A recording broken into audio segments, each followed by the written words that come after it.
My name is Vesper. I am an ordinary woman in my early 30s, living a very ordinary life in the suburbs of a large city. I have a job in the marketing department of a small company, a circle of close friends, and a husband named Merrick. We have been married for 5 years.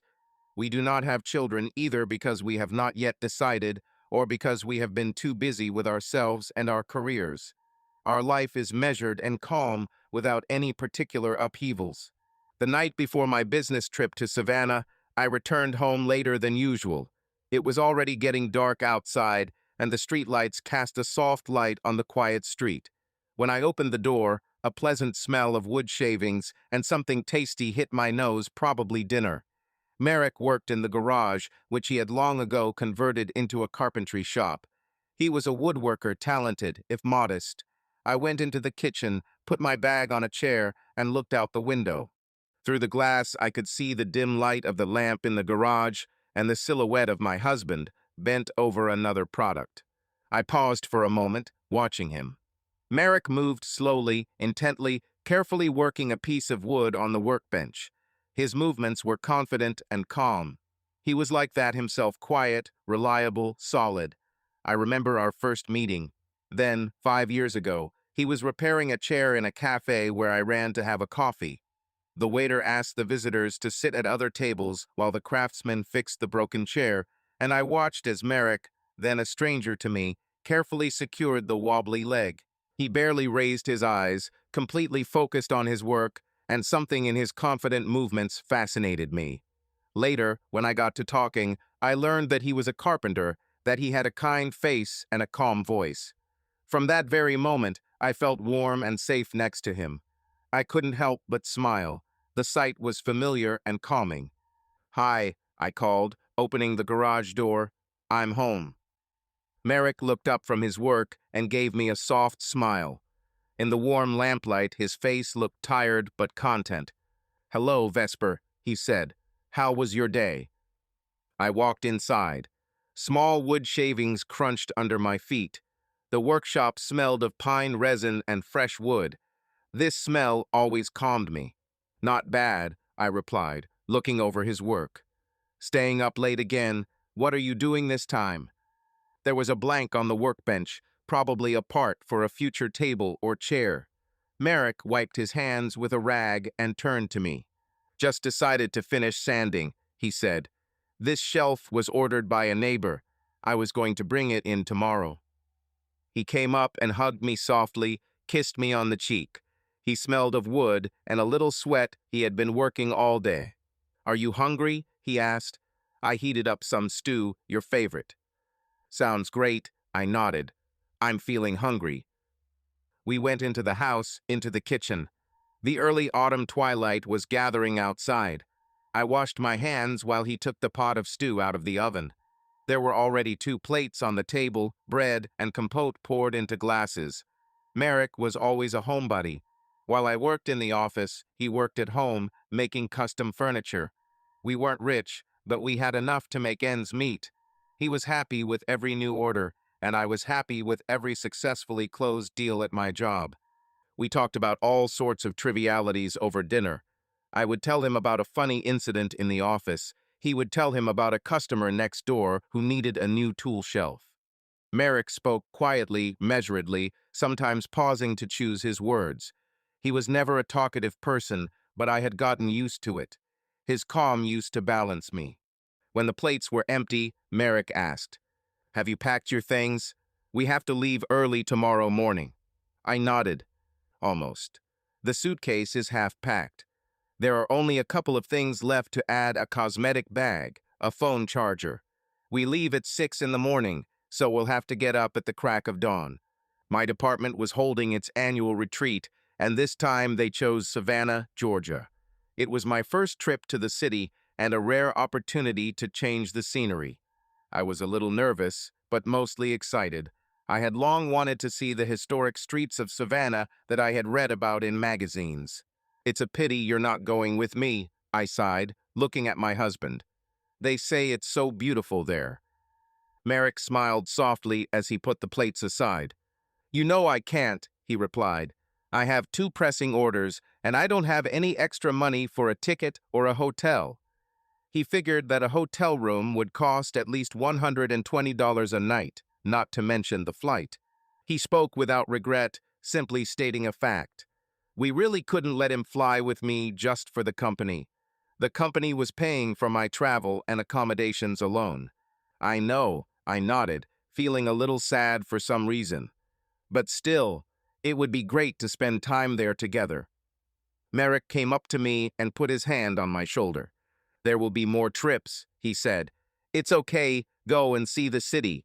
Then tell me what's going on there, and take some photos. I smiled and closed my eyes, feeling his warm touch. He always knew how to calm me down. At that moment, I couldn't even imagine how soon I would destroy this calm myself. We washed the dishes together. Then I finished packing my suitcase, checking the list I had made earlier. Merrick brought me a guidebook to Savannah. He had borrowed it from the library for me, knowing that I liked to prepare thoroughly for trips. I was surprised and touched. He had thought of everything, even this. As I lay down to sleep, I felt excited about the journey. Merrick hugged me under the covers and said goodnight. His hand was warm on my waist. I could hear his even breathing. "Call me when you arrive," he muttered sleepily. "Of course," I whispered back. In the darkness, I smiled. Then everything seemed simple and clear. Here he is, my husband, kind, loving. Here is my life, calm and happy. Tomorrow I will leave for a couple of days, come back, and everything will be as before. I would like to hold on to these moments more tightly, but soon everything changed.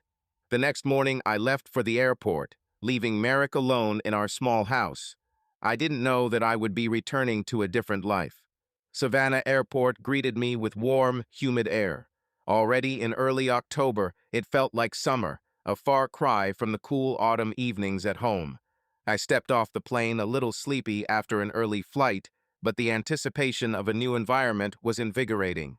Holding onto the strap of my bag over my shoulder, I walked along the glass walkway to the terminal with my colleagues. Our seminar brought together employees from all over the company. Among those who arrived was my friend Prudence, or Prue, as everyone called her. Prue and I worked in the same department and had been friends for several years. She was my age, but the complete opposite of me in personality: energetic, straightforward, and adventurous.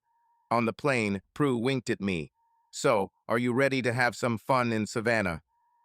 We waited for our suitcases in the baggage claim area. Prue chatted incessantly, looking at the other participants of the trip. "Look, that cute guy from the sales department has arrived too. I think his name is Adam. Did you see the way he looked at you on the plane?" I smiled sheepishly and shook my head. "Stop it, Prue. Nobody was looking at me." "He certainly did," she snorted. "And he wasn't the only one. Vesper, my dear, you're not a nun. Your husband is miles away. You can at least flirt a little to set the mood." I said nothing, pretending to be engrossed in searching for my suitcase on the conveyor belt. This was not the first time I had had such conversations with Prue. She was unmarried, a freedom-loving person, and my strong but calm relationship with Merrick always seemed boring to her. "Where is the passion? Where is the fire?" she had asked me jokingly over a glass of wine more than once. I usually just smiled in response. I was satisfied with the warmth and comfort that my marriage to Merrick gave me. After collecting our luggage, our group headed to the exit, where a bus to the hotel was waiting for us. In Savannah, our group had booked a historic hotel in the city center so that the seminar participants could experience the local flavor. I sat by the window on the bus, gazing at the palm trees, neat mansions, and vine-covered trees flying past. The city immediately charmed me with its antiquity: cobbled streets, cast iron lanterns, century-old oaks with Spanish moss hanging over the roads. Prue nudged me, pulling me out of my reverie. "What are you thinking about?" "Oh, just like that," I answered. "It's beautiful here, a completely different world." "Yeah, imagine a couple of days without husbands and household chores, like on vacation," Prue grinned. "We should use the chance to break away." I just sighed, smiling. Prue knew how to charge you with her enthusiasm, but for now I was only thinking about how to call Merrick in the evening and tell him that I had flown. The bus took us to the hotel itself. It was located on a quiet street in an old building with white columns at the entrance. The lobby greeted us with a cool air of the air conditioner and the smell of fresh flowers. While we were checking in, I pulled out my phone and dialed Merrick's number. I wanted to reassure him that I had arrived safely. "Hi, it's me. I'm already here," I said when he answered the call. A familiar voice came from the other end. "Vesper, glad to hear it. How was your flight?" "Everything is fine." "The flight went smoothly. It's warm and beautiful here," I reported with a smile. "We'll just settle in and go to the first meeting." "I'm glad everything's okay," Merrick replied softly. "Good luck with the seminar. Write or call me later, okay?" "Of course." Kisses, I finished the conversation and hung up. When I put the phone away, Prue was already standing next to me with 2 electronic keys to our rooms. "So, are you ready to dive into Savannah's life?" she asked conspiratorially. We took the elevator up to the 3rd floor. Our rooms were next to each other. I threw my suitcase on the down blanket of the bed and lay down for a couple of minutes, resting from the journey. But Prue didn't let me lie there for long. Soon she knocked on my door. "Let's go have lunch somewhere. We have plenty of time until the evening," she said from the doorway. To be honest, I wanted to first unpack my things and come to my senses a little, but the active Prue was already pulling me into the city. We strolled around the neighborhood. The sun-drenched, winding streets, the cozy cafes with wicker furniture on the sidewalks, the souvenir shops with ceramics and sweets. Savannah was charming. Prue chattered incessantly, stopping every now and then to take pictures either by an old lamppost or in front of a Victorian mansion. Over lunch in a small restaurant, she suddenly returned to the sensitive topic. "Listen, Vesper, let's go out somewhere tonight and have some fun. I asked the administrator that there's a cool bar with live music nearby." "Today? We have dinner with colleagues planned," I objected. "All the better," smiled Prue. "We'll make friends with colleagues, and then the whole group will head to the bar. We can't just sit in our rooms." I shrugged. "Okay, why not? Since we've already come, we need to see the city." Deep down, I wanted a change of scenery myself. Frankly, the role of a good girl was sometimes tiring. No, I wasn't going to do anything bad, but just dance and drink a cocktail in a noisy company. Why not? After all, I'm a grown woman, not a schoolgirl. Prue was clearly pleased with my agreement. The rest of the day was spent in seminar sessions, boring presentations, and discussions. We worked until evening, and then went as a group to a restaurant where dinner was laid for us. There were about 20 people gathered at a large table, colleagues from different departments. I found myself between Prue and the same Adam from sales whom she had pointed out at the airport. Adam was a really nice guy, about 30 years old. He was attentive right away, helped me pour water, started a conversation about the trip. I kept up a polite conversation, but tried to remain calm. However, after a glass of wine, I felt more relaxed. We laughed at our colleagues' jokes, discussed the city's attractions. Adam told me that he had been to Savannah before and knew a couple of good places with live music. My eyes lit up with interest, and Prue, seizing the moment, whispered in my ear, "You're going great, friend." I just playfully tugged her elbow. However, I noticed that I was also pleased by Adam's attention. He was not trying to openly flirt or even pester me. He was simply friendly and polite. But in his warm gaze and light touches of his hand, when he passed me the salt or leaned closer to hear my words, I felt a masculine interest. And unexpectedly for myself, I responded with a smile. After dinner, some of the colleagues went to their rooms to rest, but the most energetic group, including Prue and me, agreed to continue the evening. Adam offered to walk us to the bar he had mentioned, and we ended up going for a walk around Savannah at night in a small group of 5. The city was even more beautiful at night. Lanterns illuminated the oak branches with moss hanging down. A cool breeze blew from the nearby river. There was a damp warmth in the air. A cool breeze came from the river.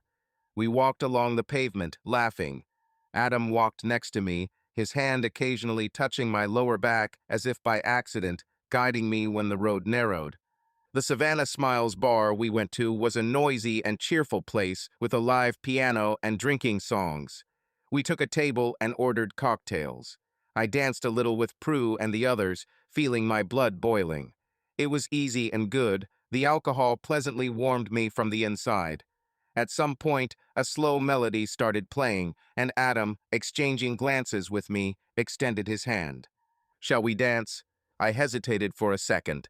An image of Merrick flashed through my mind, sitting at home alone, perhaps thinking about me too. But people were laughing around me, sensual music was playing on the speakers, and Adam's warm brown eyes were looking at me. Nothing bad, just dancing, I thought, and put my hand in his. We walked out onto the small dance floor between the tables. Adam gently wrapped his arm around my waist, keeping a respectful distance, and we began to slowly spin to the music. His shoulder was firm under my palm. I could feel my heart beating a little faster than usual. "You move great," he said quietly next to my ear, to drown out the music. I smiled back. "Thank you. I haven't danced for a long time." "It's in vain. You should do it more often," Adam replied, and looked at me in such a way that everything inside me turned over. I lowered my eyes, trying to hide my embarrassment and the sudden feeling of guilt. But at the same time as the embarrassment, I also felt excitement. It was as if something had long been dormant had awakened within me. But I knew this was a dangerous path. When the music ended, I took a step back from his arms. Adam understood everything without words and only smiled calmly. We returned to the table, where Prue was already throwing meaningful glances at me. Shortly after midnight, I felt tired from the long day. Prue and I took our leave and headed back to the hotel, though Adam and a couple of other colleagues stayed to finish their drinks. At the door of my room, Prue couldn't resist commenting. "Well, my friend, you were shining today. Adam is looking at you, he can't take his eyes off you." "That's enough," I said, though my voice sounded more embarrassed than stern. "We were just chatting and dancing. Nothing special." "Nothing yet," Prue giggled. "But you don't mind his company, do you?" I couldn't find what to answer right away. Contradictions were battling inside me. Finally, I said, "He's nice, but I have a husband." "My husband is far away," Prue shrugged, "and he won't know about it, if anything. Vesper, you deserve a little happiness and madness, really." "I think I'm already happy," I said quietly, opening the door to my room. It was just a nice evening, thank you. Good night, Prue." She smiled understandingly. "Good night, dear." I closed the door, leaned my back against it, and exhaled. The room swayed from fatigue and alcohol. I felt both energized and drained. Images of the evening flashed through my mind. The lights of the bar, the music, the warmth of Adam's hands. And suddenly an image of Merrick appeared before my eyes, standing in his workshop, leaning over a tree, so familiar and faithful. My heart sank with guilt. "What am I doing?" I whispered into the silence. Of course, nothing had happened yet. But the fact that I was allowing myself these thoughts and feelings. I quickly took off my dress, took a cool shower, hoping to wash away the confusion. Lying in bed, I texted Merrick, "Good night, everything is fine. Love you." I waited a long time, but there was no answer. Apparently, he was already asleep. Or he just didn't hear the phone. I fell asleep in a state of anxiety, deciding that tomorrow I would pull myself together. But new challenges awaited me ahead, and it was not easy to stop in time. I woke up in the morning with a heavy heart. The sun was shining through the hotel curtains, promising a hot day, but inside I was cool with doubt. I immediately checked my phone. There was a short message from Merrick. "Have a nice day. Love." My heart sank. He, as always, was thinking about me, supporting me from a distance. In response, I typed, "Thank you. I'm fine. Kisses." I didn't dare write anything else, not a word about the confusion that reigned within me. At breakfast in the hotel lobby, I sat next to Prue and studiously avoided Adam, who had settled himself 2 chairs away with my eyes. I found myself afraid to meet his eyes. Our dance, the closeness of his arms, came back to me. My cheeks burned at the memory. Prue seemed to notice everything. Leaning towards me, she asked quietly, "Why are you so gloomy? Is everything okay?" "Yes, I just have a headache this morning," I lied.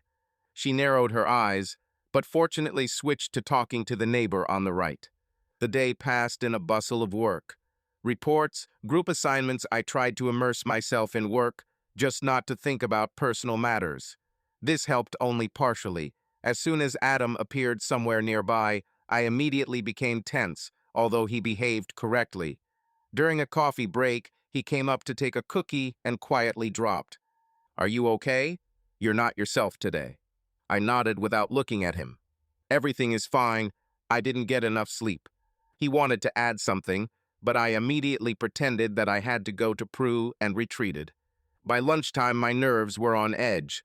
I knew something was wrong. After all, nothing had happened yet.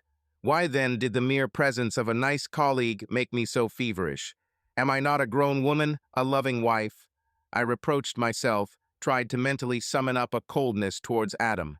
There was a break after lunch, and I went up to my room to rest for a minute. I barely closed the door behind me when I turned on my phone and opened my group chat with my friends. There was already a discussion going on there.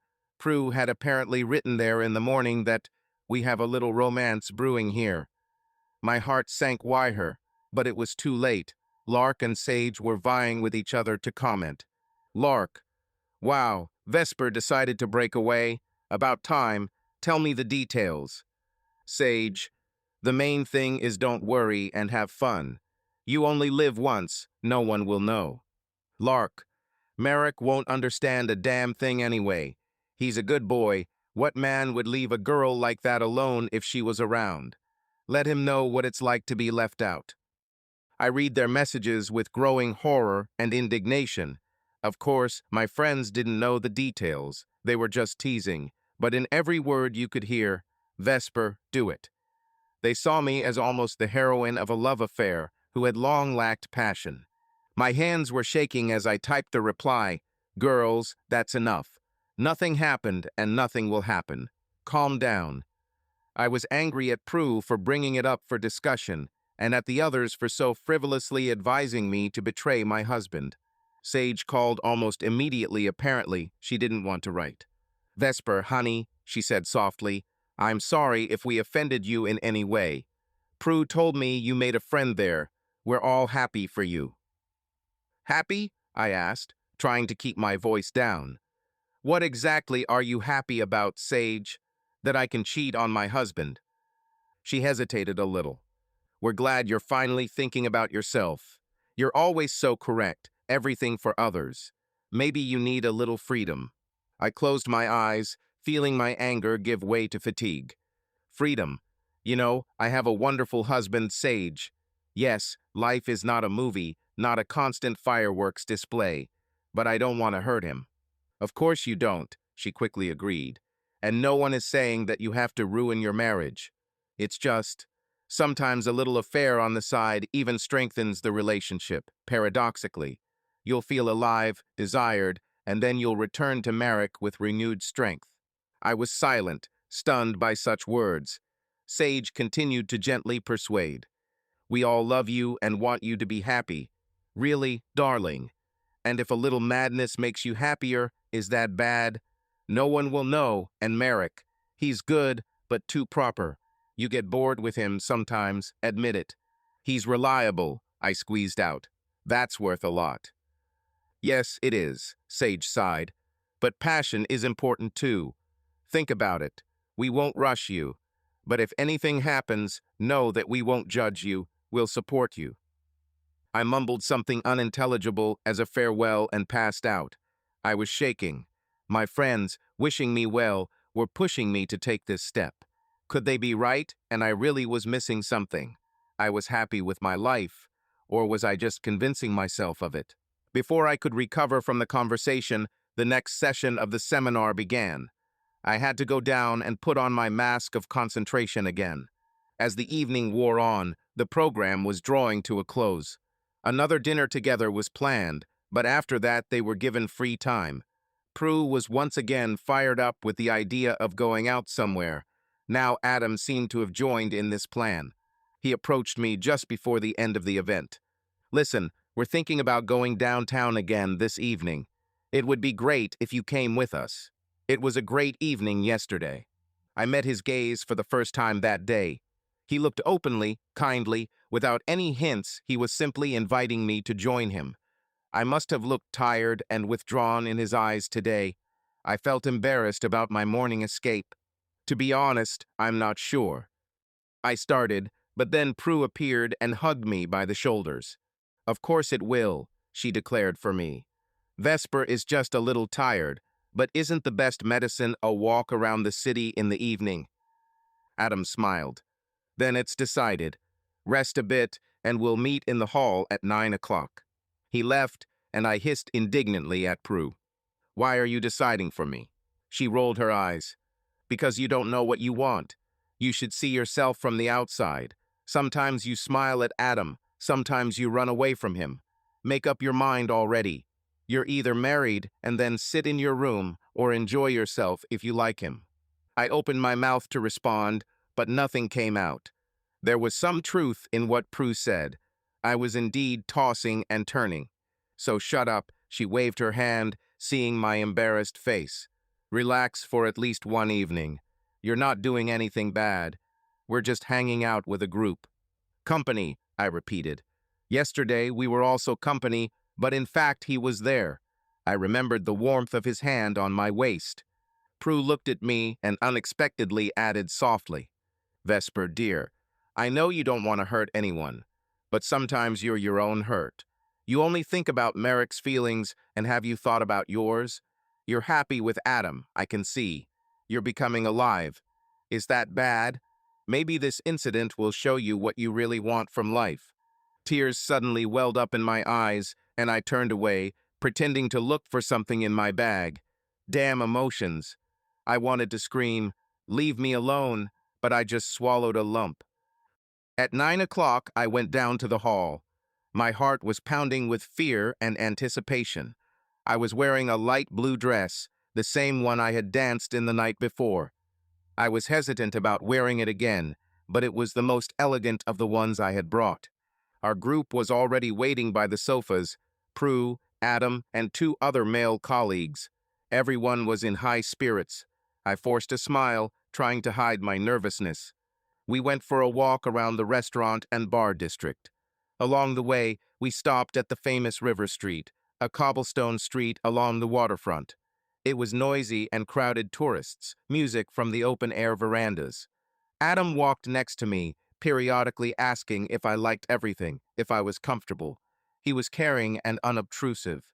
From the outside, you might have thought we were a couple. After an hour of walking from place to place, someone suggested getting a bottle of wine and going to sit in the park by the river. That's what we did. We bought red wine in a souvenir shop in Savannah. It is allowed to drink from plastic cups on the street and settled down in a small group on benches by the water. Someone put on some quiet music on their phone. I sat next to Adam. The night was warm and starry. A sip of wine spread a pleasant warmth through my body. Conversations died down. Everyone was just enjoying the moment. And then I felt Adam take my hand. I turned to him. He looked at me seriously and a little questioningly, as if asking permission. My chest tightened. At that moment, I lost the last of my composure. I allowed myself not to think, just to be here and now. I squeezed his hand lightly in response. Adam understood my gesture. He moved closer, his shoulder touching mine. The other two colleagues and Prue were engrossed in each other and did not pay attention to us. It seemed they had started their own conversation. You are beautiful, Adam said quietly, looking into my eyes. My heart was pounding like crazy. I knew I was crossing the line, but I couldn't stop.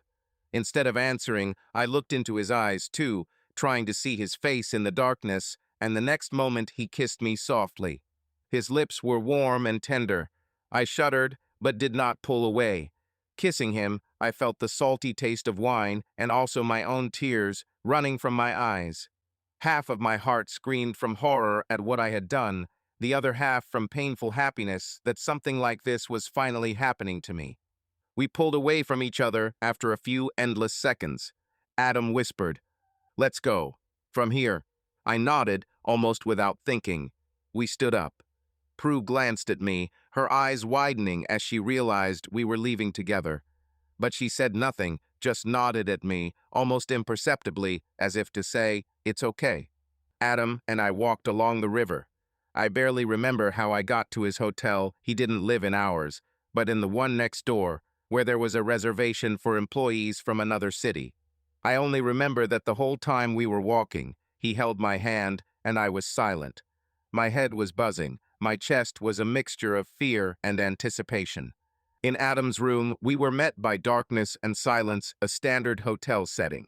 The curtains were drawn, the lights of the night city were shining through the cracks. A bottle of water was glittering on the nightstand. It smelled of air conditioning and someone else's perfume. He barely had time to close the door behind us when I reached out to him, kissing him again greedily and anxiously. Then everything happened like in someone else's movie. We barely spoke, only tried to get as close to each other as possible. His hands slid over my heated body, my fingers dug into his shoulders. It was as if I lost myself in a whirlwind of sensations long forgotten, new, forbidden.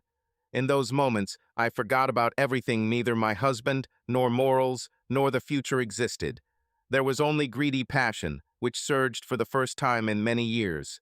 It seemed to me that I again felt desired, young, inspired. But as soon as this impulse subsided, it was replaced by a cold emptiness. I don't know how much time passed. At some point, lying on a crumpled sheet next to Adam, I suddenly seemed to wake up. The room smelled of wine, sweat, and sex. Reality crashed down on me. I turned my head to Adam. He had already dozed off, breathing quietly in the semi-darkness. His hand was on me, but I carefully moved, freeing myself. A sense of catastrophe was growing inside me. "What have I done?" pounded in my head. My head was spinning a little from the alcohol and emotions.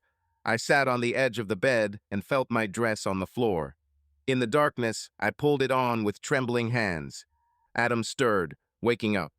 "Hey, is everything okay?" There was a quiet satisfaction in his voice. For him, this night was something natural, something desirable. For me, it was a disaster. "I need to go," I squeezed out. He sat up and rubbed his face. "Already?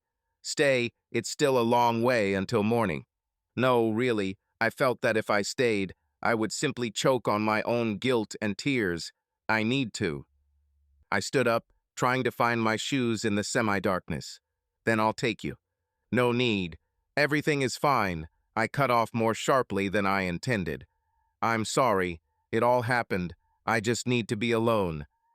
Adam sighed heavily. He probably felt hurt and didn't understand my behavior, but he didn't insist. "As you wish. If anything, you know my number." I nodded, no longer looking at him, and slipped out into the corridor.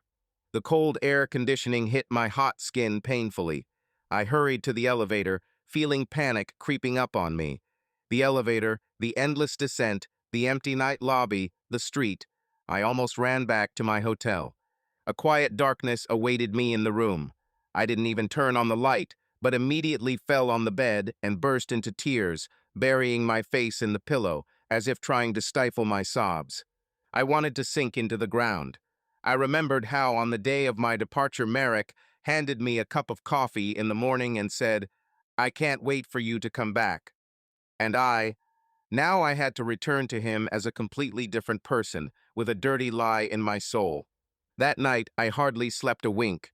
Before dawn, exhausted, I fell into a restless sleep, full of nightmarish images. In the morning, I barely had time to tidy myself up before I had to leave for the airport. Reflected in the mirror, I saw a pale, haggard face with red eyes. It seemed I had only managed to sleep for a couple of hours. I quickly got ready, trying not to think about anything unnecessary. I met Prue in the hotel lobby. She looked at me appraisingly and gasped, "Oh, Vesper, you look like—" She trailed off, then asked carefully, "Do you regret it?" I nodded, feeling tears welling up again. "Prue, I don't know what to do now. I ruined everything." She hugged me, looking around to see if there were any acquaintances nearby. Hush, hush. Don't think about it now. Everything will be fine.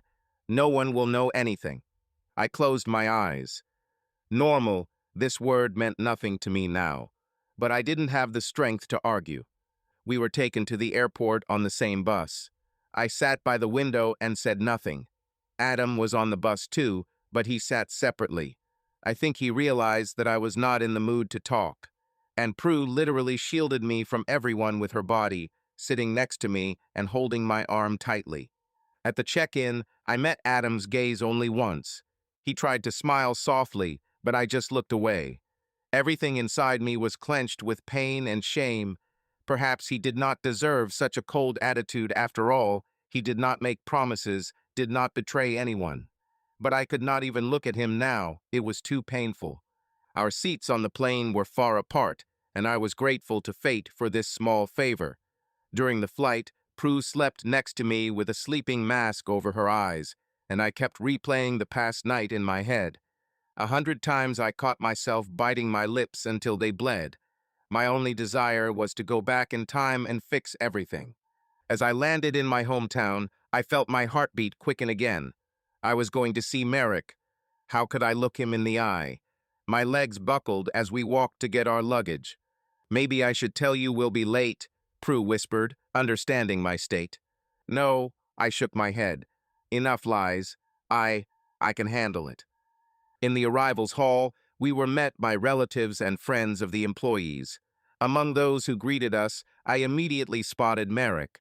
He was standing a little to the side, holding a bouquet of autumn chrysanthemums in his hands, my favorite. My throat tightened. He came with flowers. He noticed me, smiled calmly and happily. I, having gathered my strength, headed towards him. Prue squeezed my hand goodbye and went to her boyfriend, who had also come to meet her. Hello, I said quietly, approaching my husband. Merrick looked at me with warm eyes. Hello, Vesper. He handed me the flowers.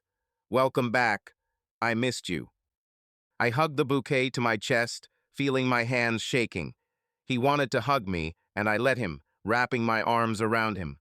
For a moment, I buried my face in his shoulder, breathing in the familiar scent, and I almost burst into tears. To hide it, I pretended to sneeze and rubbed my face on his jacket.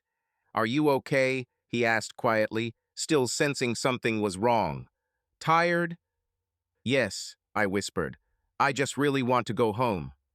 Of course, let's go, he stroked my back. I parked the car nearby. I barely remember the drive home. I stole glances at Merrick a few times when we stopped at traffic lights. He was focused on the road, but his jaw was tense. His eyes were too intense. He must have sensed that something was wrong with me, but he was patiently waiting for me to tell him. I hid behind the bouquet as if it could hide my inner turmoil. I think we exchanged some words about how the seminar went, good, useful, I muttered, about the weather in Savannah, hot, beautiful. I tried to speak evenly so that he would not hear the falseness. I hid behind the bouquet, looking out the window. Merrick noticed my detachment, but apparently attributed it to fatigue from the journey. The house was clean and cozy, as always. While I was taking off my shoes in the hallway, my husband cheerfully said, I baked you a pie yesterday with apples and cinnamon. Remember, you said that you wanted some homemade baked goods when you got back. I remembered. Indeed, before the trip, while reading the guidebook, I mentioned that it would be great to come back and eat a warm apple pie, and so he baked it for me. It was beyond my powers. Sorry, was all I could squeeze out, feeling like I was about to choke on tears. What is it? Merrick looked puzzled. I rushed to the bathroom, slamming the door before he could figure it out. Only there, turning on the water to drown out my sobs, did I give in to my tears. It seemed like I was in unbearable pain. He baked me a pie. And me? How could I? After about 10 minutes, I somehow pulled myself together. I washed my face and looked in the mirror. I can't go on like this. I either need to learn to live with this or tell him the truth. At dinner, I barely swallowed a piece of pie. Although it was wonderful, Merrick finally noticed my condition. I saw how he frowned with concern, not daring to ask. Finally, pushing his plate away, he said, "Vesper, are you sure you're okay? You've been out of sorts since you arrived. Did something happen on the trip?" My heart skipped a beat. Here it was, the chance to tell everything now. The excuses inside me crumbled. I almost opened my mouth. But then I got scared. "Nothing special," I said, trying to smile. "Just overload. A lot of work, little sleep. It will pass." He didn't look convinced, but didn't press the issue. "Okay then. Then maybe we should go to bed early tonight. You need your rest." I nodded. Yes, sleep is the best escape from conversations. In bed, he held me gently, as usual, but I couldn't relax. It seemed as if there was a cold distance between us. When his hand slid under my shirt, I shuddered and pulled away. "I'm sorry. I can't today," I whispered. Merrick immediately removed his hand. "It's okay. Sorry, I didn't think. Of course you're tired." He kissed me on the temple and lay down next to me. Soon his breathing evened out. He fell asleep, and I lay with my eyes open, looking at the ceiling. The feeling of impurity did not leave me. I thought, maybe I should confess to him now, wake him up and repent. But I was afraid to see how this warm light with which he always looks at me would go out in his eyes. Without even noticing how I had fallen asleep, I greeted the dawn of a new day with the same heavy lump inside. This could not go on for long. The next day, the oppressive tension in the house did not dissipate. I tried to throw myself into work. I left early in the morning, citing business, although I could have taken a day off. I sat in the office for several hours, staring blankly at the monitor. Colleagues asked if everything was okay. I probably looked so-so. I made the excuse that I was unwell.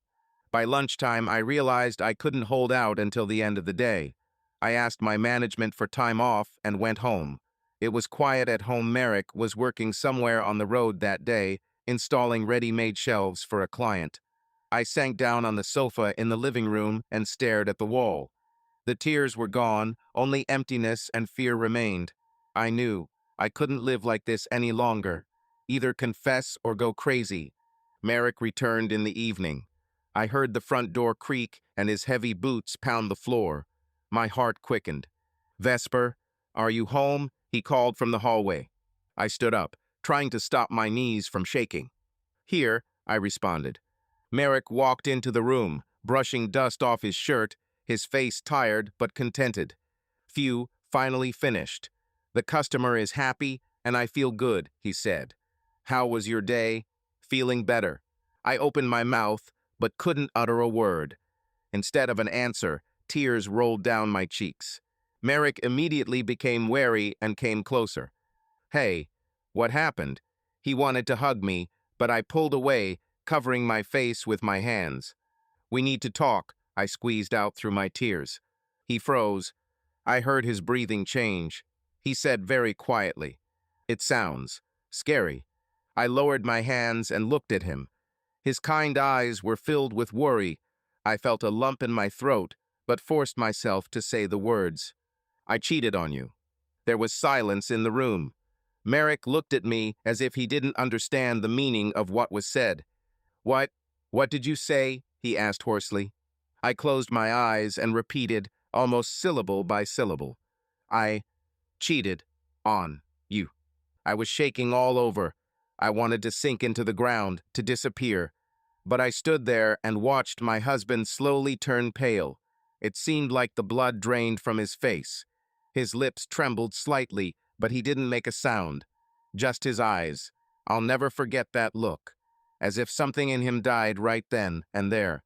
"When?" he finally exhaled, barely audible. "On a trip. In Savannah," I answered just as quietly. Merrick blinked, looking away. He ran a hand over his face, covering his mouth for a moment. I saw his jaw tense. "I see," he whispered. He didn't ask anything else. Not with whom, not how it happened, nothing. He just turned around and left the room. "Merrick!" I called out in fear and followed him. He walked up the stairs to the second floor, where our bedroom and study were. I felt myself shaking even more violently. I was afraid he would start screaming, cursing me. Maybe that would be easier. but there was an oppressive silence. When I entered the bedroom, I found Merrick taking a duffel bag out of the closet. He threw it on the bed and silently began to put clothes from the dresser into it. "Wait, what are you?" I babbled, running up to him. "Please, talk to me." He didn't answer. His face became stony, only I noticed his lips were pursed and down his cheek. A tear rolled. He quickly wiped it with the back of his hand and continued packing. "Merrick, please. I know I'm terrible. It's my fault." I tried to grab his hands, but he gently pulled away, continuing to get ready.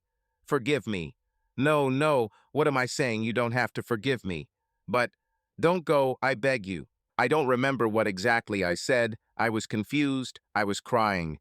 He didn't say a word. Only when the bag was fastened and he threw the strap over his shoulder, he stopped in front of me for a moment. I reached out to him, barely seeing him through my tears. He looked at me with a long look, so full of pain that I almost fell to my knees. "Goodbye, Vesper," he said quietly. That was all he said. Then he turned and walked quickly, almost ran out of the room. I rushed after him. "No, no, don't go," I screamed, grabbing the railing of the stairs. But he was already going down, jumping over 2 steps at a time. I rushed after him. The front door slammed downstairs. I ran out onto the porch barefoot.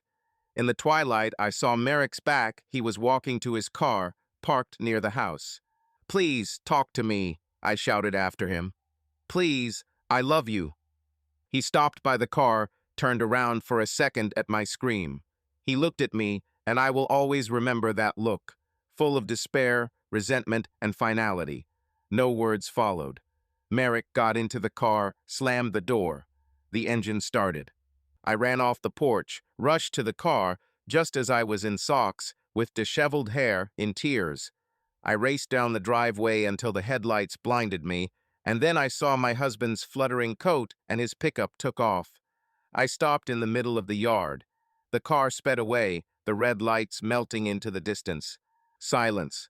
Only my own horse crying echoed around. Merrick left. The night was quiet and moonless. Only the barking of a dog and the chirping of crickets in the grass could be heard in the distance. I mechanically counted the stars or watched the thin fog rising above the neighboring yards. Tears came again from time to time, but there was nothing left to cry with. That night, I sat on the porch until morning, wrapped in a blanket that a neighbor brought, alarmed by my screams. He didn't ask anything, he just left the blanket on his shoulders and left. I don't remember what I was thinking about. Probably nothing. My mind switched off, only a dull pain remained. The world collapsed, and I myself destroyed it through my own stupidity. Morning found me in the same place on the porch, wrapped in a blanket with an empty look. Only when the sun rose higher and began to bake, I woke up from my stupor and wandered into the house. Inside, everything reminded me of him. His mug on the table, his instrument on the shelf, his shirt thrown on a chair. I sank to the floor in the hallway and burst into tears. I don't know how much time passed. I was brought to my senses by an insistent knock on the door. I opened it. Prue was standing on the threshold, worried, with a pale face. "Oh my God, Vesper." She immediately hugged me, practically dragging me back into the house. "My neighbor called me and said he could hear you all night." "What happened?" Her eyes widened. Apparently, my condition spoke for itself. I remained silent until she sat me down on the sofa and ran to the kitchen for a glass of water. "Drink," she ordered, handing me the water. "And tell me, you're scaring me." I took a couple of sips, my dry throat trembled. My voice broke on the first word. "He left." Prue frowned in confusion. "Who left? Merrick? Where to?" I covered my face with my hands. "I don't know. He left me. Forever, I guess." I heard Prue exhale and sit down next to me. We sat in silence for a few moments. "Did you tell him?" she asked quietly at last. I nodded, the tears flowing again. "He didn't say a word. He packed his things and left. That's all." Prue cursed under her breath, pressing her hand to her mouth. Then she rushed to hug me. "Darling, I'm so sorry. Forgive me. Forgive me." I sobbed into her shoulder. There were tears in her voice, too. "It's all my fault," I said lifelessly. "I ruined everything." "No, don't say that." Prue shook her head. "We all screwed up. I shouldn't have egged you on. You fool, why did I? Lark and Sage are also, damn it, lousy advisors. We didn't think." I pulled back and looked at her face. It was the first time I had seen Prue so heartbroken and guilty. "You didn't think," I echoed. "But I thought, or rather I felt. I knew I was doing something nasty, and I did it anyway." Prue bit her lips, not knowing what to say. We both knew it didn't matter who said what now. It was done. She stayed with me all day. Having canceled her business, Prue almost force-fed me soup, made me lie down to sleep. I was grateful to her, but inside it was as if the light had been turned off, everything was empty. After sleeping for a couple of hours, hugging a pillow, I woke up in the evening because there was someone in the house again. It turned out that Prue had invited Sage and Lark. They had come to support me. I didn't mind. I didn't have the strength for anything. My friends stayed with me until the night. They spoke words of comfort, tried to distract me with conversation, offered me a drink, but I refused. At some point, Lark burst into tears, repeating, "Lord, Vesper, forgive us." Sage silently stroked my hand, a frightened expression frozen on her face. Perhaps they were all just now realizing what they had gotten me into with their frivolity. But I no longer blamed them. The blame lay entirely on me. Closer to midnight, I thanked them for their concern and sent them home. I wanted to be alone and digest what had happened. The house seemed empty and lifeless without Merrick. I wandered through the rooms, not knowing what to do. I lay down in the marital bed, but immediately jumped up. The sheets smelled of him. It was unbearable. I moved to the sofa in the living room. The night passed without sleep. I kept waiting. Maybe he would call or come back. But the phone was silent, the front door too. In the morning, I started looking for him. I called his mobile first. There were beeps, then the subscriber was unavailable. I wrote messages, not a single answer. I got through to his best friend Rick, but he said that he also didn't know where Merrick was and was worried himself. I went to the workshop where my husband usually did woodworking, a small garage rented on the other side of town. The door was locked. I looked in the window. It was empty inside. The tools were gone. My heart sank. He took everything overnight and left in an unknown direction. When I got home, I found his wedding ring on the kitchen table. He had left it there, next to a note with just 2 words, "Don't look for it." I picked up the ring with trembling fingers. It seemed like only yesterday it had been shining on his hand when we exchanged vows at the registry office. I vividly remembered that day, how hard my heart was pounding when he put the ring on me with words of love, how happily he smiled, looking into my eyes. We stood there then, so young, naive, believing that a long, happy life lay ahead. And now his ring lay abandoned on the table. I burst into tears again. But there was nothing to be done. He didn't want to see me. In the following days, I lived as if in a dream. I took a leave from work. I still couldn't think about anything except what had happened. I barely ate, barely slept. Nightmares tormented me at night. I saw the door slamming again and again, his car driving away, and I woke up in a cold sweat. My friends visited me in turns, trying to keep me from committing suicide. But strangely enough, such thoughts did not occur to me. Not because I was holding up well. It was just that the pain had to be endured to the end. I felt that I had to accept the punishment to the end. 3 weeks later, a summons from the court arrived. Merrick had filed for divorce. He did everything without my participation, citing irreconcilable differences as the reason. He did not demand anything. No division of property, no payments. It seemed that he did not care as long as he broke the last connection. I signed the papers, barely reading them. That's how our marriage ended. Formally, a few months later, when the court approved the documents. In fact, on the day I cheated. About 5 years passed. Life slowly moved forward, but for me everything remained the same on that day when Merrick's car door slammed. I sold our small house soon after the divorce. I didn't have the strength to stay there. I moved to a rented apartment closer to work. I immersed myself in work, hoping to at least drown out the pain and emptiness. At first, my friends surrounded me with attention. They didn't abandon me alone. But gradually, I distanced myself from them. We remained friends, but something changed irrevocably. They lived their own lives. Prue soon married the same guy she was rushing to at the airport and had already given birth to a baby. Sage moved to another city. Lark went into her career and was constantly busy, and I myself did not seek out meetings. I was polite, but cold. I thought I had no right to fun and ease. Men were almost never a part of my life. I tried to start a relationship a couple of times. A cute colleague invited me to the movies. Then there was a friend of mine, Lark, with whom we went to a couple of dinners. Once, a colleague of mine from marketing invited me to the movies. I agreed, hoping to take my mind off things. We watched a light romantic comedy. He tried to hold my hand a few times in the dark of the theater, but I caught myself moving away. After the show, we drank coffee, and he told me something funny about his studies, and I listened and realized that I didn't care. He needed a response, flirtation, a spark, and I had none of that. But as soon as things reached the point of intimacy or frankness, I closed off, pushing them away. Deep down, I still considered myself the wife of the one man I betrayed. It was like I was stuck in the past. The years passed. I was already over 35. One evening, returning to an empty apartment after another long day at work, I caught myself thinking that I barely remembered Merrick's voice anymore. The memories were fading, but I couldn't forget completely. I was still drawn back to him. I often wondered how he was. Was he happy? Could he forgive me in his heart? These questions tormented me. I even dreamed sometimes that I found him, told him how sorry I was, asked for forgiveness. In my dreams, sometimes he forgave, sometimes he left again silently. In reality, I knew nothing about him.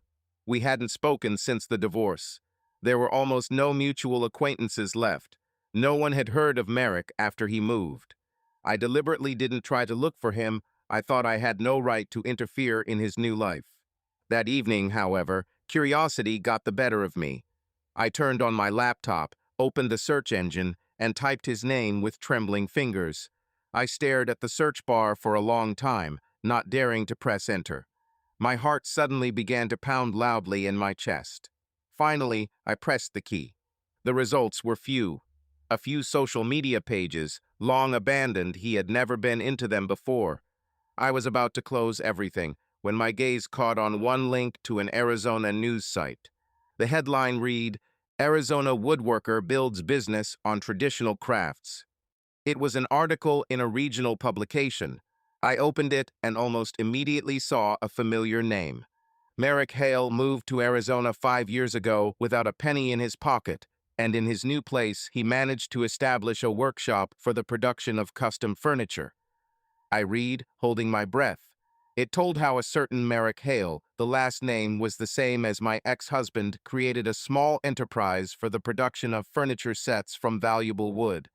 It was mentioned that at first he worked in construction, earned extra money to save up for equipment, and then gradually found customers and received recognition for the quality of his products. The article even had photographs: a man in protective glasses at a machine, then beautiful finished tables and handmade chairs. I peered at the small photograph. The quality was so-so, but I recognized him. The aged face with the short beard, the stubbornly compressed lips, the concentrated gaze as he worked. It was Merrick. My heart began to pound. He looked different, matured, tanned, toned up, or something. He seemed stronger and more confident. I ran my finger across the screen as if I could touch his face. My chest filled with such a hot feeling, a mixture of joy and acute sadness. Joy for him. He was able to rise up, get settled, achieve success. Sadness because I was not there and never will be. The article ended by mentioning that Merrick's workshop was located in Sedona, Arizona, and even the address was listed, apparently for advertising. I reread the address several times, memorizing it. That evening, I couldn't sleep. The discovery that my ex-husband lived somewhere far away on the other side of the country stirred up all my feelings. I imagined him walking around his shop between the machines, talking to clients in a confident voice. And I dreamed of only one thing, to see him at least from afar, to make sure that everything was okay with him, and if he allowed it, to ask for forgiveness. At least once in my life, to truly ask for forgiveness. For several days after I came across the article, I was not myself. At work, they noticed my strange state, sometimes inspired excitement, sometimes sudden thoughtfulness. I made excuses that I was worried about my upcoming vacation.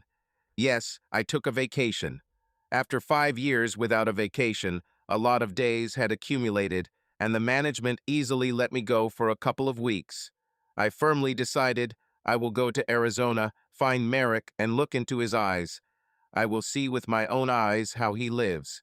And if I can, I will say everything that I have been carrying in my soul for so long. The day before the trip, I called Prue. We rarely spoke to each other in recent years, but here I needed her support, or at least her opinion. I'm thinking of going. No, I'm going. I've already bought a ticket, I said haltingly, pacing the room and twirling the phone cord around my finger. To Arizona. Remember, Merrick. Anyway, I found out where he is. There was silence on the other end of the line. Then Prue asked cautiously, "Are you sure this is a good idea?"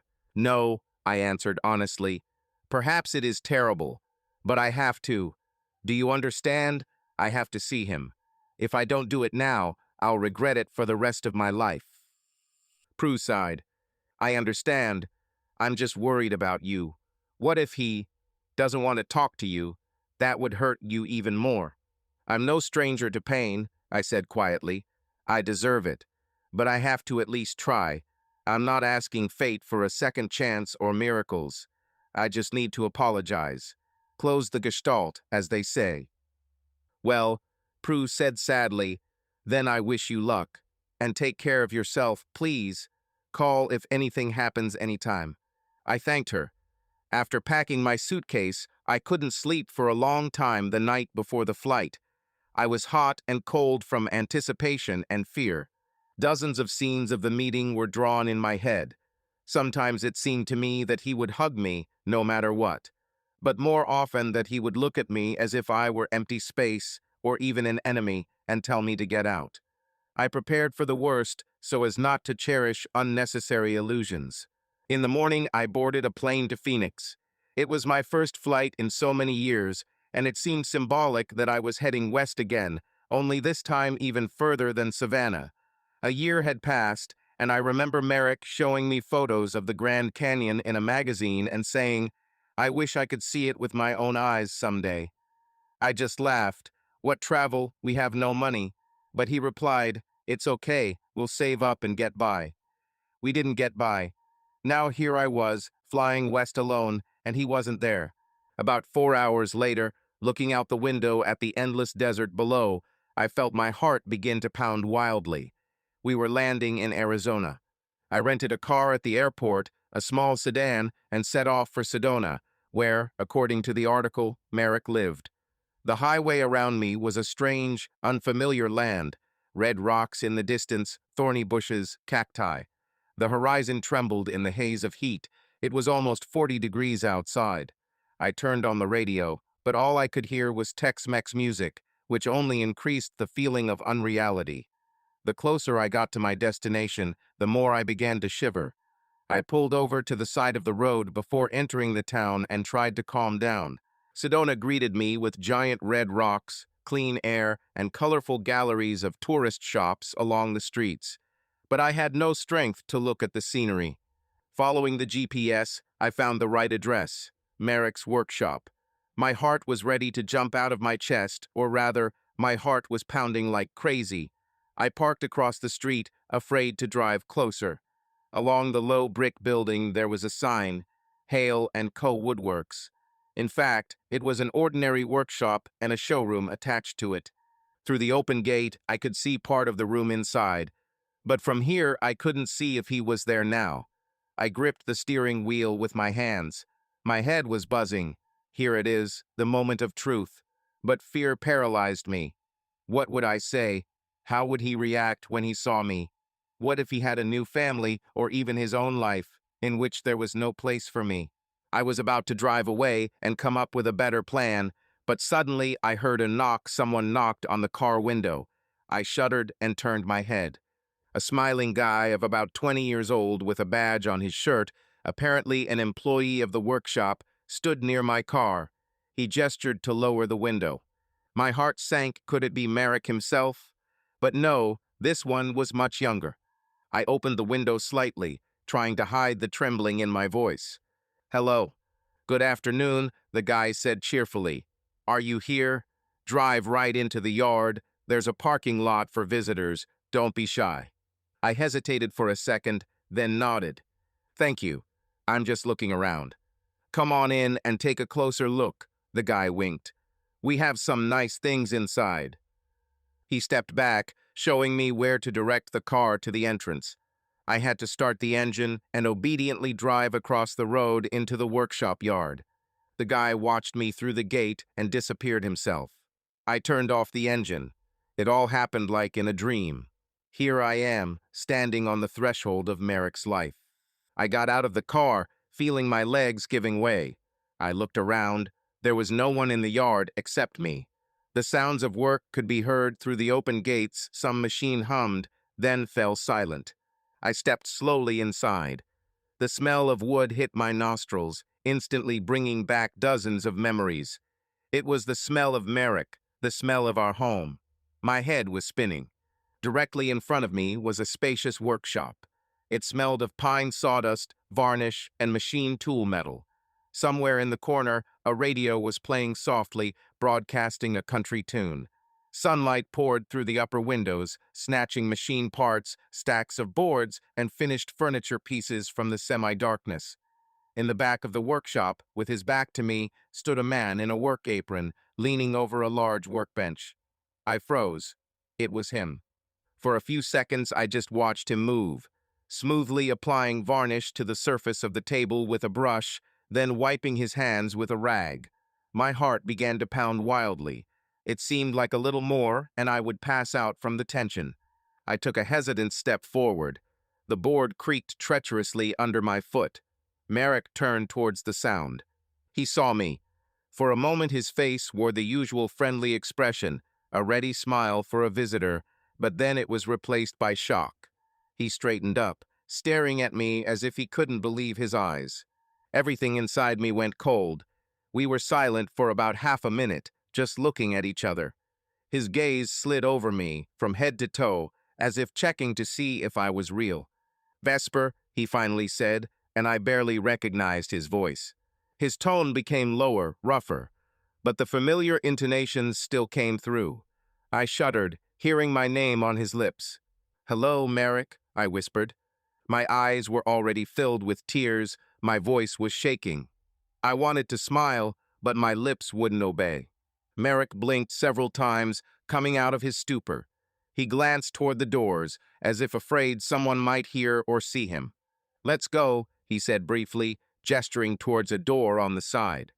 "This is the office." I obediently followed. My feet barely felt the floor. He led me into a small room next to the workshop, apparently his office. It was quite cozy. A couple of photographs of products and a framed diploma hung on the wall. A ventilation fan stood under the window, and it smelled of the same wood varnish. A computer on the table, a cabinet with folders, a couple of chairs. Merrick closed the door. We stood in silence for a while, facing each other. He took off his work gloves and threw them on the table. I looked at him without stopping, his tanned face with wrinkles around his eyes, his hair a little shorter than before, and he had grown a neat little beard, covered with reddish dust from the wood. He looked older, more severe, and still just as beautiful to me. "How did you find me?" he finally asked calmly, breaking the prolonged silence. His tone was surprisingly even, almost dispassionate. Only the tense line of his shoulders betrayed his excitement. "I accidentally came across an article about you," I admitted. "I found out about the workshop. I didn't mean to interfere in your life. I just had to see." He nodded slightly, digesting my words. Then he asked, "Why did you come, Vesper?" A direct question. There was no escaping it. I took a deep breath and blurted out everything that was in my heart. I know I can't be forgiven. I'm not asking for anything. I just had to tell you. Forgive me. Forgive me. My voice broke and tears poured from my eyes. I'm sorry. Every day these years I've regretted it. I know I ruined everything, but I never stopped loving you. And so, I just wanted to see you happy and tell you how terribly guilty I am. I spoke haltingly, choking on sobs. He listened silently, his gaze turned away. His hands slowly clenched into fists, his fingers white with tension, but nothing else betrayed emotion. His face was frozen, expressionless. When I fell silent, wiping away my tears with my palm, silence fell over the office. Only our ragged breathing could be heard, mine from crying, his from suppressed emotions. Finally, Merrick spoke, still not looking at me. I'm glad I was able to build a new life. If you wanted to make sure, yes, I'm fine. I'm working. I'm fine. I noticed that he avoided talking about happiness or forgiveness, just the facts. He still didn't look at me. It hurt, but I understood him. Merrick, I began quietly, but he interrupted, finally turning his gaze to me. There was ice in his eyes. You came in vain, Vesper. My past is still there, in another state. I don't want to remember anything. I involuntarily shuddered at his dry, distant words. I understood that he had every right to send me away. I stepped toward the door, intending to leave silently, since my appearance was causing him pain. But before I could take hold of the handle, Merrick suddenly walked slowly around the table and sat down at it. He opened the top drawer and took something out. I froze, looking at him in confusion. There was a checkbook on the table. My heart sank. Merrick took out a pen and began to fill out the check. There was an oppressive silence as he wrote the numbers. I could hear the clock ticking loudly and my heart pounding. I could see the veins in his temples trembling. I wanted to scream, "Don't!" But I didn't know what he was planning. After filling out the check, he stood up, walked around the table, and stopped in front of me. In his hands was a small rectangle of paper. He handed it to me. I looked down. The check was neatly written with $118.20 and Merrick's signature. I looked up at him, stunned. "What is this?" I whispered, although the guess was already feverishly beating in my head. His face remained impassive, only his nostrils flared slightly from rapid breathing. $118.20, he said. The price of a night I once couldn't afford. My breath caught. He remembered, too. That conversation about Savannah before my trip, our futile calculations. Tears came to my eyes again. "I have the money now," Merrick continued, still abruptly. "Take it. We're even." I didn't move. The check trembled in his fingers between us like a mockery of all my hopes. I can't take it," I squeezed out. "I don't need the money." "Take it and go," he said firmly, putting the check on the edge of the table since I didn't take it from my hands. "I have nothing more to say to you." I burst into tears, covering my face with my hands. It was worse than any curse. Merrick stood there, silent. Not a single movement to console me or even to give me a handkerchief. He was adamant. "Please," I sobbed. "Don't do this. I understand you hate me." "No," he interrupted quietly. "I don't hate you, Vesper. I haven't for a long time, but I don't love you either." I dropped my hands. It was the first time he had called me by name since we had been alone. He looked straight at me, and his eyes were dry and cold. "It's all over," he said calmly, even softly. "You have your life, I have mine. The only thing that connected us until now was that night. Now that, too, is paid for." He nodded at the check. My heart was breaking with pain, but I understood. It was his right to put an end to it.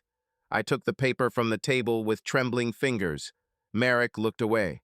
"Goodbye," he said barely audibly. I wanted to say something else, but I couldn't find the words. His determination was unyielding. Slowly, unsteadily, I turned around and left the office. As I walked through the shop floor, I saw out of the corner of my eye that same young employee was looking at me with bewilderment. My tear-stained face must have looked scary. I ran out into the street, clutching the unfortunate check to my chest like a child. The sun was blinding my eyes, some birds were singing outside. The world around me lived its own life, but inside me everything collapsed completely. I got into the car and burst into tears like I hadn't cried since that night on the porch 5 years ago. I don't remember how long I sat in the car, crying my heart out. Finally, the tears dried up, leaving behind a painful numbness. I didn't have the strength to move, and I just sat there, my head on the steering wheel. When it got a little dark, I forced myself to go to the hotel. I had booked it in advance in downtown Sedona, but I hardly paid attention to the conditions. It turned out to be a nice little motel with a view of the Red Rocks. The owner, an elderly, friendly American, gave me the key and wished me a good evening, but I must have looked terrible. He even asked if I needed anything. I shook my head and hurried to my room. The room was clean and cozy, with a balcony overlooking the sunset panorama of the cliffs. The sky was blazing orange, the granite masses were glowing with fire. What beauty, and inside me was a scorched desert. I pulled the curtains down, unable to look at this brightness. I dropped my bag and fell onto the bed. I didn't have the energy to shower, or eat dinner, or even just change my clothes.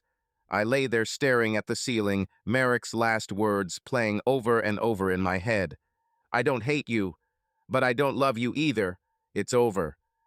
These phrases were hammered into my consciousness like nails.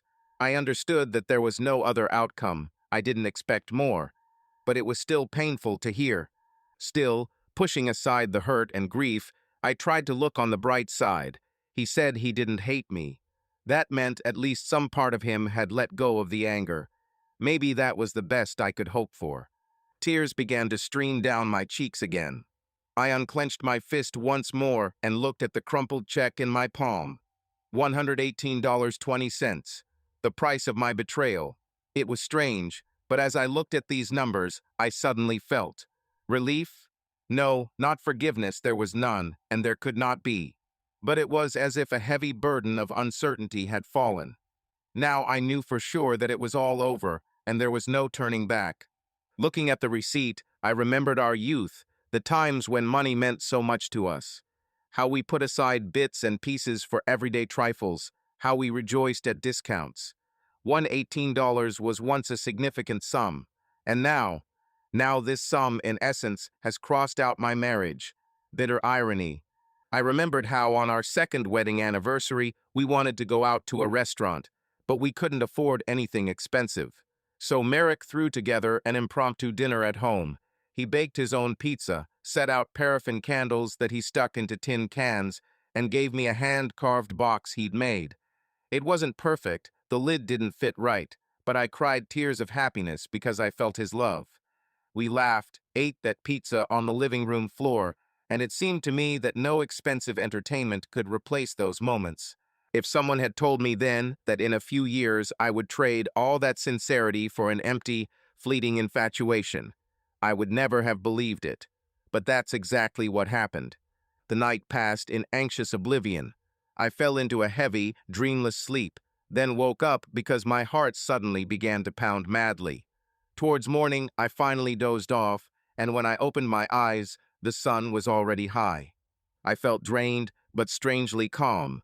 My body ached with fatigue, my eyes were puffy from crying, but my head was surprisingly clear. I must have run out of tears. I took a cool shower and packed my things. There was nothing else to do in Sedona. Before leaving, I went out onto the balcony for a couple of minutes. The morning air was fresh, with a light aroma of herbs. The cliffs stood out majestically against the blue sky. I looked at them and thought, life goes on around me, nature lives, people build their happiness, and I stand as a stranger at this celebration. But there is justice in this. I myself once threw away my happiness, and now there is no point in blaming fate. I dared to dial Prue's number to say briefly, I saw him. Everything is fine. I'll be home soon. She didn't ask any questions, just quietly replied, Okay, dear, we're waiting for you. We must be Lark and Sage. They must have been worried too. I didn't want to bother anyone else. I paid for the room, thanked the owner, and checked out of the motel. Ahead was the road to Phoenix and a long flight home. The drive back to Phoenix flew by almost unnoticed. I drove like a robot along the endless highway, not really thinking about anything. About halfway there, I stopped at a gas station, bought some water, mechanically munched on a sandwich. Tourists were bustling around, the sun was blazing, the palm trees rustled in the dry wind. It was as if all this was happening in another dimension. I didn't get it. I arrived at the airport early and dropped off the car. The wait for the flight dragged on tediously. I sat at the gate, staring out the window at the planes taking off, and felt nothing but tiredness. An elderly couple was sitting next to me on the plane. They were chatting sweetly, sharing their impressions of the trip.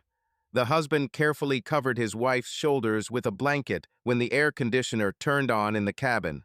I couldn't help but listen, and my heart sank with pain. Here they are, people, living together, traveling, supporting each other. And what have I done with my marriage? From these thoughts, I turned to the porthole. Below me stretched an endless desert with rare roads, canyons, spots of cities. I thought how strangely life had scattered us. Once Merrick and I were inseparable, and now there were thousands of kilometers between us, and a resentment between us that could no longer be overcome. I reached into my bag for a handkerchief and found a folded check. I took it out and looked at it for a long time. Then I carefully put it back. I couldn't bring myself to tear it up or throw it away. Not yet. Maybe one day I'll make a small bonfire out of it, a farewell ritual. But not now. The flight was delayed for half an hour. Sitting in my seat, I thought about what I would do next. Ahead of me was my old life, from which the last illusory hope had disappeared. But strangely enough, I also felt some semblance of peace. I did everything I could. Yes, it did not bring back my love or heal my soul, but at least I tried. Perhaps now I had only one thing left to do, to live on, at least somehow, to return to work, to my routine. And maybe, with time, I will learn to laugh sincerely, stop flinching at the word Savannah or betrayal. Time does not heal, but it dulls the pain. I knew this from experience. When the plane landed, the rain was pouring down outside the window, heavy clouds hung low. The gray sky, the airport lights glistening with water greetings from home. I pulled up my hood and went down the stairs with the other passengers. No one was waiting for me in the arrivals hall. I took a taxi and watched the drops running down the glass on the way home. It seemed like rain was pouring down the glass, but I myself had no tears left. Late in the evening, I crossed the threshold of my apartment. Quiet, empty. On the nightstand by the door lay mail bills, advertising leaflets.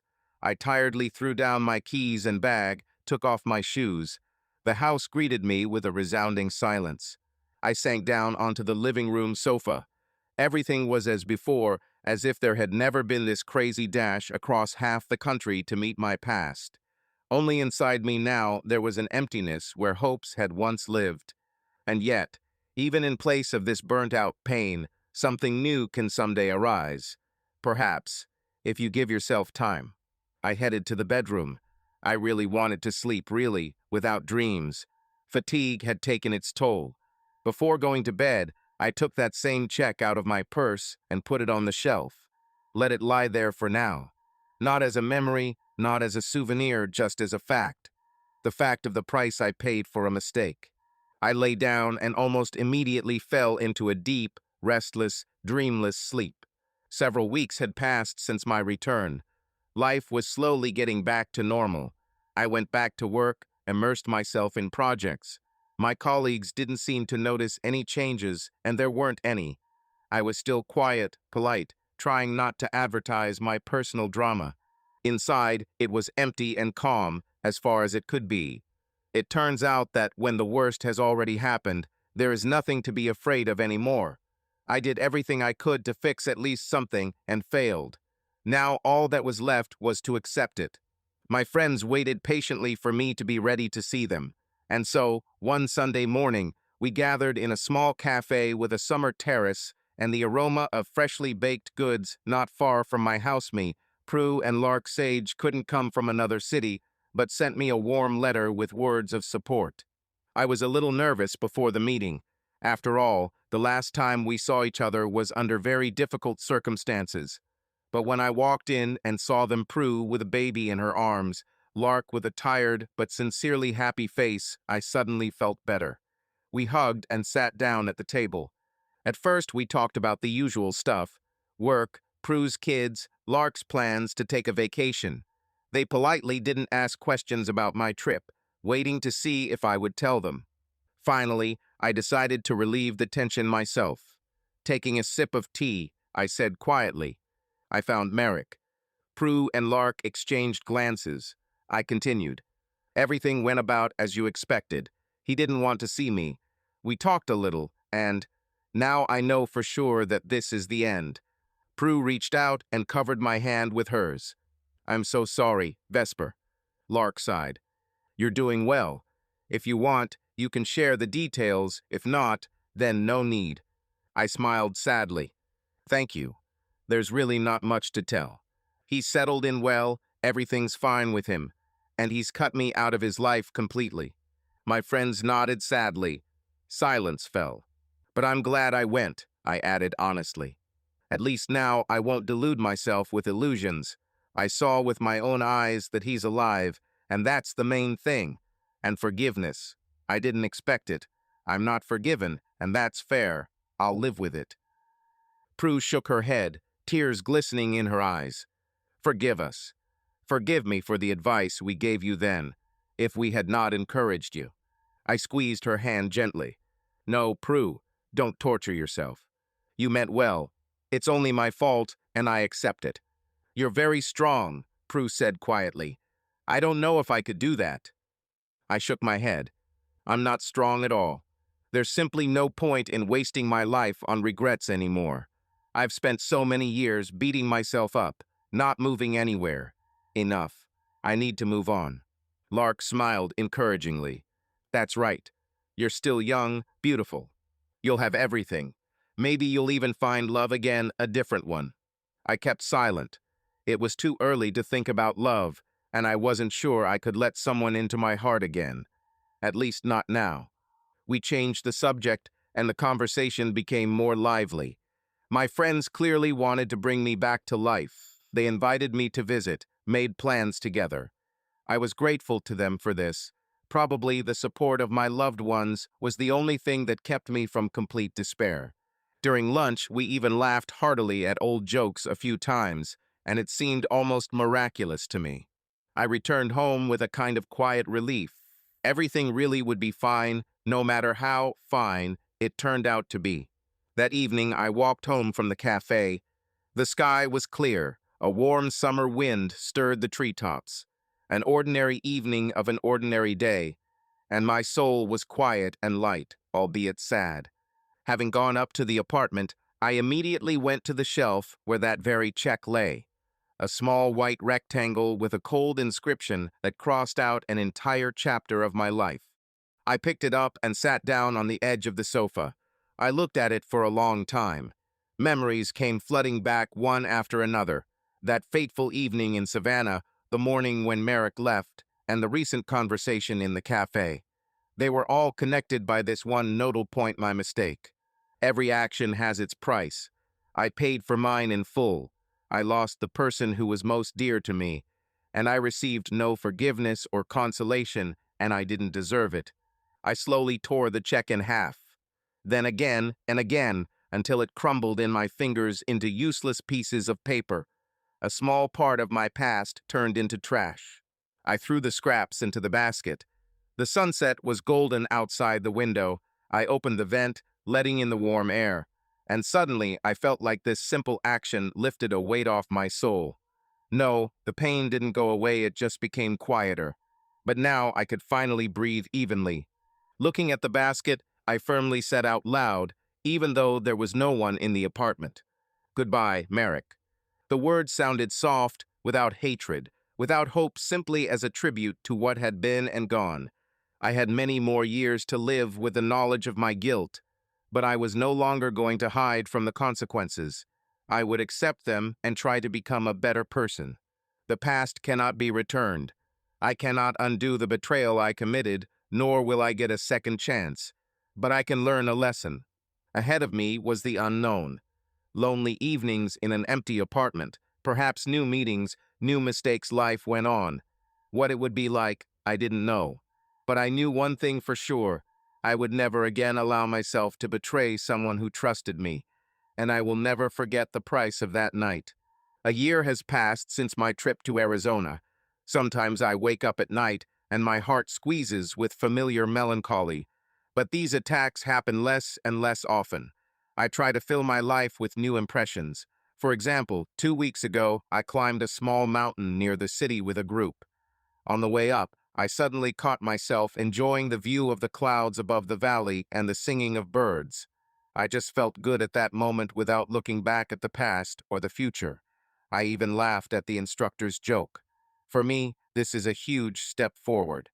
I have also devoted my time to new things. I go to Italian language courses twice a week. I have long dreamed of this, but never dared. And on Saturdays, I help in the kitchen at a charity shelter. I cut vegetables for homeless people's lunches. This quiet, feasible help somehow eases the soul. Sometimes I even feel good. Of course, when I close my eyes, the ghosts of the past are ready to remind me of themselves. On quiet, lonely evenings, I still think about Marek. I suppose that's normal. After all, he was a part of me, and I lost that part through my own stupidity. It's not something you part with easily. But what's important is that now I can think of him without a sharp attack of guilt or pain, just a quiet sadness. I imagine him working in his workshop, stroking the polished wood with his hand, and I hope that he is calm and happy. He has his own life, and I have mine. Sometimes life teaches us lessons at a high price. My lesson cost me the loss of a loved one and many years of happiness that could have been. I hope no one else makes the same mistake. I'm not asking for sympathy. I got what I deserved, and I live with it. Subscribe to our channel so that your love doesn't cheat on you, and go ahead and listen to the next story, because this story is nothing compared to the next one. If you're under 18, don't even think click to the next one.